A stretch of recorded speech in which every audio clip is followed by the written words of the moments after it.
Hello everyone. Now we are into P15 still. Last time we have started P15 and saw first problem.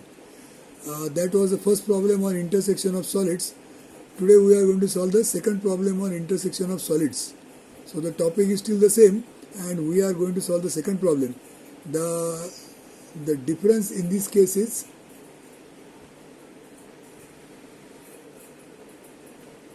here the intersection is made by a cylinder.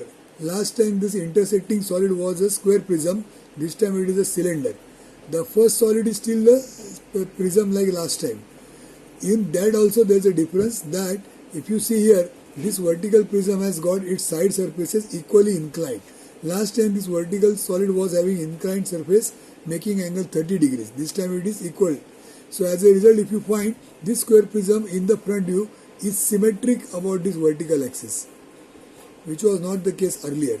So we have drawn the square prism in front view, in top view and in side view. Next we have seen the position as per the data, the position of the circle.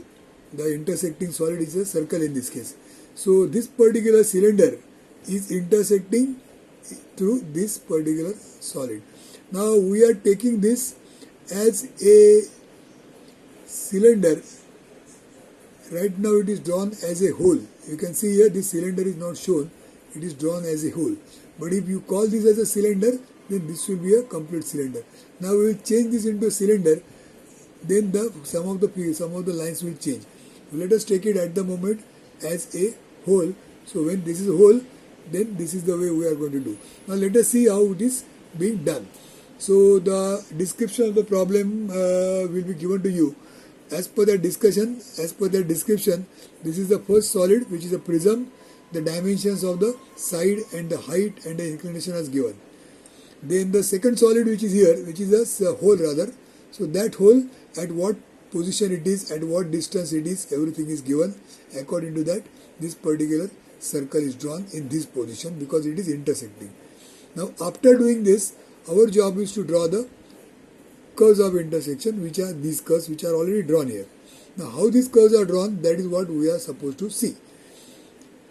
So if you remember what was discussed during the last time, that time we started with how to project a single point if it is drawn on a cylinder. That single point, how do you draw in all the other views? That is how we learned.